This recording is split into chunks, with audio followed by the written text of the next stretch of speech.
ARKK just released their latest episode of In the Know, Cathie Wood's monthly video series where she talks about the stock market, the economy, and advanced technologies. She had a ton of awesome insights in that episode, but it was almost 50 minutes long. I recommend watching it in full, but if you're short on time, I created a supercut of the highlights for you. I'll be back after the supercut to provide you with a bunch of independent resources that you can track for yourself to see whether Cathie Wood's ideas are coming true over time. Speaking of time, your time is valuable, so timestamps are enabled for your convenience, and I'll see you after the supercut. During the coronavirus crisis, when it hit, it was clear to me that the headlines that people were reading, generally, both investors and the general public, were not capturing what was really going on in the economy. We believe that innovation is in deep value territory. We believe that COVID-19, the coronavirus crisis, accelerated the shift towards the innovation platforms around which we have based all of our research. I do want you to know that, of course, we've been through a very difficult time since the significant rotation from growth into value started nearly a year ago in mid-February. I want you to know that we're in there with you. We're all in. And my conviction couldn't be higher that the innovation that has been evolving and was accelerated coming out of the coronavirus crisis is unstoppable. And the convergence between and among the 14 different technologies that we are researching, that convergence is underway now and is causing and will continue to cause explosive growth. They're going to cause a lot of problems for the underlying economy, the traditional world order. What has happened is in the early stages of the coronavirus, when I was doing those videos, we had algorithms and quantitative strategies focused on just a few variables. They were at that time cash burn and cash cushion. And a lot of our stocks did not have big cash cushions and were burning cash, especially in the genomic space. They were taken down by 75%, many of them, in a month. Just in a month, 3 weeks to a month. And of course, that was the wrong answer. The algorithms got it wrong, and that there was a massive head fake because, of course, genomics was a big part of the solution to a problem we were facing in the coronavirus. Since February, as this rotation into value from growth really accelerated, these same algorithms have had good success with this strategy. They've been focused on inflation fears, interest rates, and valuations. And they have likened what we're going through right now to the tech and telecom bubble and the bust, because the valuations that people chased were simply based on eyeballs that might materialize and never did materialize. We are nowhere near that situation now. The dreams back then, so the internet was quite transformative and led to the cloud and artificial intelligence. We are living in the reality that dream started. And this reality has companies like Teladoc and Zoom, just to give you a sense of the contrast here. You know, Teladoc has about $2 billion in sales. Its revenues have gone up fourfold since the beginning of the coronavirus. Zoom's revenue 1 year ago, fourth quarter, was up 6.5-fold since the beginning of the coronavirus. Solid revenues, growth continuing from very tough comparisons. And we've got two companies here that are being dismissed as stay-at-home stocks that are going to fall back to earth. We believe that the dismissal of these stocks is quite misplaced and suggests that analysts or investors are not doing their homework. What has riled the market in the last week or so is Fed minutes being released suggesting that the Fed is going to become more aggressive at raising interest rates, perhaps sooner than many expected, maybe in the March timeframe. And it does not want to be blamed for inflation being sustained and certainly not moving out of control. We think that some of the economic statistics that I'm going to share with you in a bit, the Fed knows very well. And those statistics suggest that inflation is indeed transitory. Now, what we've been trying to size up for the last few months is, where is real demand? Now that all of these employees are coming back to work, we're looking at other statistics that show a divergence from that. One of them, the most important, is consumer sentiment. Consumer sentiment is down to levels that we last saw at the depth of the coronavirus. Both in November and December. Now, that's a very important part of the time of the year for the consumer to be feeling unconfident because it's the biggest selling season of the year. The other is, again, reflecting on third quarter GDP statistics. In the third quarter of last year, real GDP was up 2.3%. It was a big disappointment relative to expectations. But what the headlines did not feature, and still are not featuring, is that practically all of that growth went into inventories. It wasn't sold. Real final sales were up a tenth or maybe 0.2. This is something I don't think the headlines have captured. You might be surprised to hear it as well. Then we get to autos. I think this is the most fascinating part of what's going on in the economy right now. The Manheim Used Car Index has been screaming. I think the prices of used cars at their peak had increased on a year-over-year basis something like 60%. The bubble was in used cars and that it might be bursting. New auto sales peaked in April at 18.25 million units. Now, when we got to October and the auto OEMs were talking on earnings reports, each one of them, including Elon Musk, was saying, okay, the chip shortage is beginning to alleviate. Now, they had been blaming the decline in sales because it started in April and it was declined to 13 million units from 18 and a quarter. Chips were the missing link. Okay, they're starting to be replenished. November, 12.86. December, we just got this number, 12.44. Meanwhile, you've got electric vehicle sales up nearly 100% at an annual rate. What's going on here? Well, it could be a combination of consumer sentiment not being happy about what's going on, and a consumer preference shift. That is why at the CES show, the Consumer Electronics Show, you heard these auto OEMs talking more about electric vehicles. Of course, it was the electronics show. And we saw that Ford's F-150 Lightning, they were going to have to double production given all of the demand. Well, what they don't tell you during those appearances at CES and so forth is that electric vehicles make up maybe 2 to 3% of their sales, and that 97% of their revenue base is gas-powered vehicles. And it's probably 90% plus of their production now.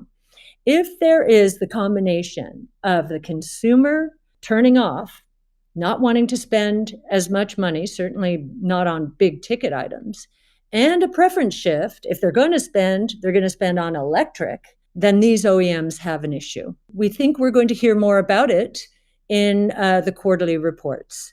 Now, I look at the performance of stocks like GM and Ford. They soared on those electric vehicle announcements. Think about that. That's ridiculous. It's only 2% of their sales.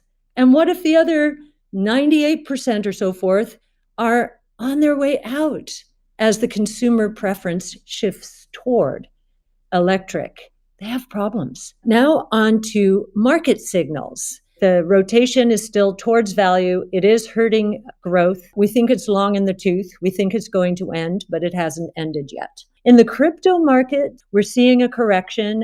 They are starting to succumb to what we're seeing in the equity market, which is this strike against technology, growth, innovation. We think that's going to be short-lived. And giving you a sense of where the bubble might be in this market, it is not in innovation stocks. They've been cut in half, many of them, some by 75%. But listen to this. I gave you the story about Ford reporting that it would have to double its electric vehicle production of the F-150 Lightning, and the stock just taking off, not paying any attention to the auto statistics I just mentioned. Well, when I think of what could happen in that space, and I see these stocks ramping on sales that mean nothing to these companies in terms of their earnings, shall we say, right now. In fact, they need to invest a lot more in electric to make it happen and to move the needle in these companies. But what if we're right and there is not a 20% increase in sales? Maybe sales are flattish year to year. That would put them at roughly 15 million units. And they'd probably have to start cutting prices if we're right on the used car market and the pricing there, which means they're probably going to be facing some credit issues since they're hugely leveraged to the credit that people take out on their autos. And as prices go down, residual values go down. Auto credit was the best performing credit in 08-09. And so there's a lot of complacency in that market. So we think that complacency is misplaced and that the auto credits out there could become a mess. And I wouldn't be surprised if at least one of the companies loses money next year, which would be most unexpected. If it loses money, what is that valuation? Where are the crazy valuations now? Are they in our stocks? Now that Zoom is down to 33 or 35 times this year's earnings? Or is it in an auto stock where there might be losses? And what's that PE ratio? That's infinity. That's where the bubble is. And I think you're going to see a lot more cases in point as this year moves along, and the innovation that we see evolving so rapidly, DNA sequencing, transforming healthcare, robotics solving the labor shortage problem we're having, energy storage, the consumer preference towards electric, artificial intelligence, which is the glue that is helping all of these technologies converge. And the last one, blockchain technology. We think that we're in a period of innovation that was the dream in the late 90s. But those companies were vaporware. They were based on nothing but eyeballs. We have real revenues. We have incredible growth rates. And if we're right and the economy has an inventory problem, then our growth rates are going to look far superior to anything you'd find in the value space. And we are really looking forward to that. But I do think as we see these earnings reports coming in and the guidance for the first quarter and this fessing up out there into what's really going on with inventories, that we're going to see the turn sooner rather than later. Wow, what an important episode. There are a ton of valuable indicators that Cathie Wood is using to conclude that growth stocks are in deep value territory and that a bubble is forming in value stocks. Let me show you what data sources you can track completely independent from ARK Invest to stay informed and come to your own conclusions. As always, all of my sources can be found in the description below.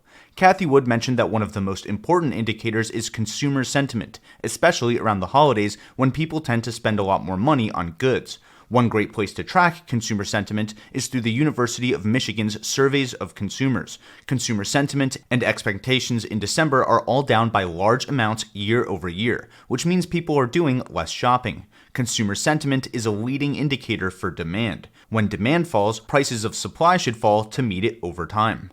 So, tracking consumer sentiment is a great way to get one data point on the future changes in price inflation. The Federal Reserve is reacting to changes in inflation, and one place you can see that reaction directly is in the Federal Open Market Committee's meeting minutes. I kind of treat these meetings as earning calls, but for the entire economy. There are 8 FOMC meetings this year, one about every 7 weeks. So, setting a calendar reminder and then checking their minutes for talk of interest rate increases is a great way to stay on top of what's going on directly from the source, without media bias.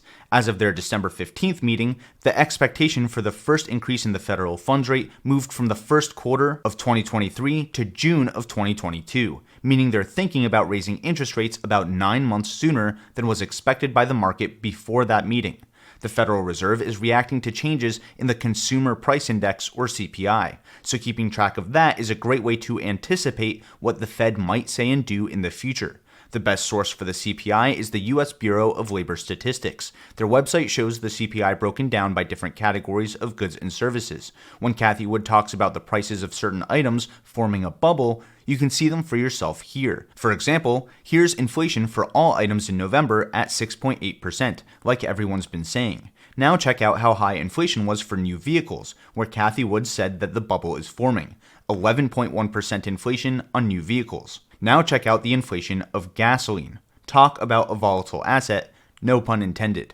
This volatility and high inflation rate on gas could be partly responsible for consumers wanting to shift towards electric vehicles, and the U.S. Bureau of Labor Statistics is how I like to keep track of that price, and a part of why I cover Tesla so much. So, let's switch to Tesla and its competitors. Fred uses data from the U.S. Bureau of Economic Analysis to track total vehicle sales. If we zoom into the data since the pandemic, we can see that vehicle sales peaked at about 18.8 million units in April and are now at about 13.3 million units, which is a whopping 40% decrease. At the same time, electric vehicle sales continue to break records, up double or even triple digits year over year. So the last thing we should track is which car companies have the majority of their sales coming from electric vehicles, since the data appears to suggest that's where the world is heading. For example, Ford's battery electric vehicle sales account for roughly 2.5 to 3.5% of its total volume today. By 2025, that number is expected to be 11.5%, and by about 2030, 1/3 of their total sales volume should be electric. Even then, there are big differences between the products coming from Tesla and from Ford, like their battery technologies, software options, and even their charging infrastructure. Clean Technica is a great place to get electrical vehicle sales data and compare it to each brand's overall sales data to see the percentages that come from EVs for each brand quarter over quarter. Their sales data roundup for all of 2021 should be released in the next few weeks.